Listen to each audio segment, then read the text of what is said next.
दशा माता की कथा। सालों पहले नल नामक एक राजा राज किया करते थे।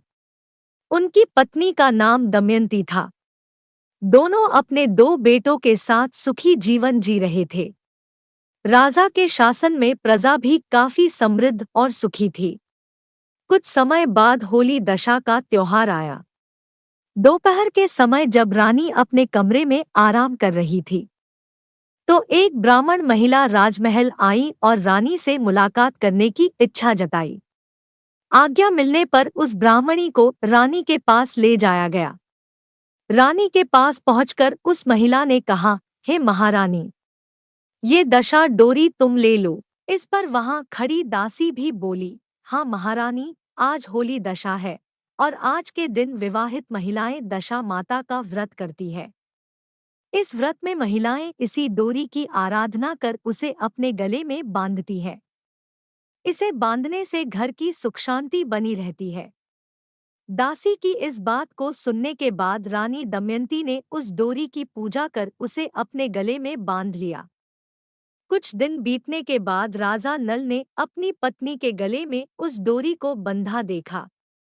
उसे देखते ही राजा ने अपनी पत्नी से पूछा, हे प्रिय, आपके पास इतने सोने के हार होने के बावजूद इस डोरी को क्यों बांध रखा है? रानी दमयंती राजा के सवाल का जवाब दे पाती कि इससे पहले ही राजा ने उनके गले से डोरी निकालकर फेंक दी। इसके बाद रानी ने जमीन से डोरी उठाई और कहा, महाराज, यह कोई सामान्य डोरी नहीं है, यह तो दशामाता की डोरी थी। आपने इसका अपमान करके सही नहीं किया। रानी की बात सुनकर राजा ने कुछ नहीं कहा और वहां से चले गए। उसी दिन रात को राजा ने एक सपना देखा। सपने में दशा माता एक बूढ़ी औरत के रूप में आई और राजा से कहा, हे राजन, अब तेरी अच्छी दशा समाप्त हो रही है और बुरी दशा की शुरुआत होगी। तुमने मेरा अनादर करके सही नहीं किया। इतना कहकर वह गायब हो गई। इस घटना के बाद जैसे जैसे वक्त बीतता गया, वैसे वैसे राजा का शौर्य कम होता चला गया। समय के साथ साथ राजा की संपत्ति और सुख शांति सब खत्म होने लगी। धीरे धीरे उनका परिवार भूख से तड़पना लगा। अपनी इस स्थिति से परेशान होकर एक दिन राजा नल ने अपनी पत्नी से कहा, आप हमारे दोनों बेटों को लेकर अपने माता पिता के घर चली जाइए। इस पर रानी दमयंती बोली, नहीं स्वामी, मैं इस हालात में आपको अकेला छोड़कर कहीं नहीं जाऊंगी। आप चाहे जैसी स्थिति में रहें, मैं हमेशा आपके साथ ही रहूंगी। यह सुनकर राजा ने कहा, ठीक है, फिर हम किसी दूसरे देश चलते हैं। वहां हम जीवन यापन के लिए कोई काम कर लेंगे। राजा की बात मानकर रानी दमयंती उनके साथ अपने दोनों पुत्रों को लेकर दूसरे देश जाने के लिए राजी हो गई। राजा नल जब अपने परिवार के साथ दूसरे देश जा रहे थे, तभी उन्हें भील नामक राजा का राजमहल दिखा। राजा नल ने भील के यहाँ अमानत के रूप में अपने दोनों बेटों को छोड़ दिया। इसके बाद वह अपनी पत्नी के साथ आगे का सफर तय करने लगे। कुछ दूर जाने के बाद राजा को अपने दोस्त का घर दिखा। उसे देख राजा नल ने अपनी पत्नी से कहा, चलो तुम्हें अपने मित्र से मिलवाता हूँ। कुछ ही देर में राजा अपने दोस्त के घर पहुंच गए। उनके दोस्त ने दोनों का खूब स्वागत किया। फिर राजा के दोस्त ने अपना कमरा दोनों को सोने के लिए दे दिया। राजा और रानी जब उस कमरे में गए तो उन्होंने देखा कि वहां एक मोर की प्रतिमूर्ति पर हीरो से जड़ा सुंदर सा हार टंगा है। उसे देखते देखते दोनों सो गए। बीच रात अचानक रानी की नींद टूटी। उसने देखा कि वह बेजान मूर्ति हीरे का हार खा रही है। रानी यह देखकर हैरान हो गई और उसने तुरंत राजा को जगाया। राजा नल भी इस दृश्य को देखकर दंग हो गए।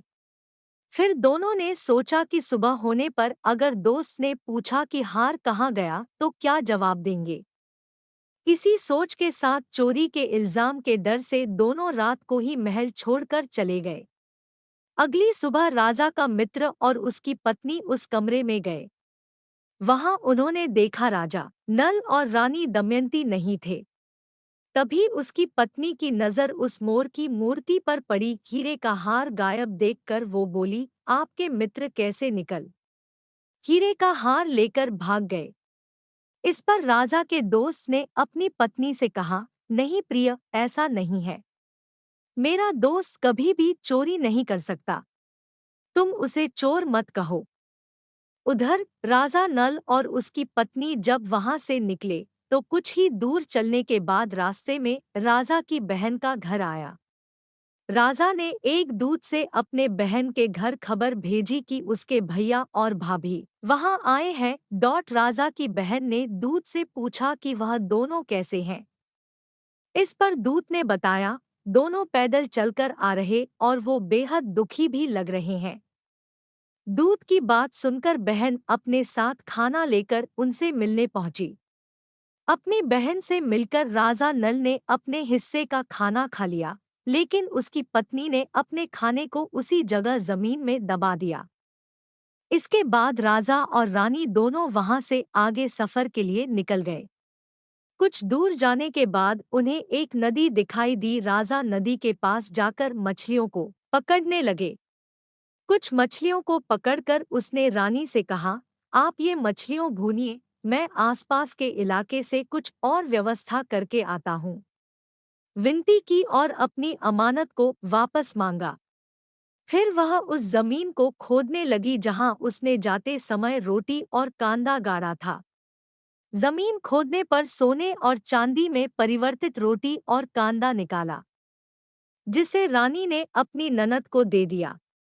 अपनी बहन से मुलाकात करने के बाद राजा और रानी उसी मित्र के घर पहुंचे जिसने उन्हें सबसे पहले शरण दी थी। यहाँ उस मित्र ने पहले की तरह ही राजा और रानी की मेहमान नवाजी की, साथ ही रात में सोने के लिए दोनों को वही कमरा दिया जो पहले दिया था। राजा को उस रात नींद नहीं आई और वह मोर की प्रतिमा द्वारा हार निगलने वाली बात के बारे में सोचता रहा। तभी उसने देखा कि वो मोर निगले हुए हीरे के हार को उगल रहा है। उसने तुरंत अपने दोस्त और उसकी पत्नी को जगाया और वह दृश्य दिखाया। यह देख दोनों दंग रह गए। तब राजा ने कहा, मित्र, तुम्हारे हार को इस मोर ने खाया था और तुमने सोचा होगा कि इसे हम चुरा कर भाग गए। अपने दोस्त को सच्चाई बताने के बाद राजा और रानी महाराज भील के पास पहुंचे और अपने बेटों को वापस मांगा। यहाँ राजा भील ने उन्हें लौटाने मना कर दिया। इस पर गांव के लोगों ने कड़ा विरोध जताया, जिसके बाद राजा भील ने बेटों को लौटा दिया।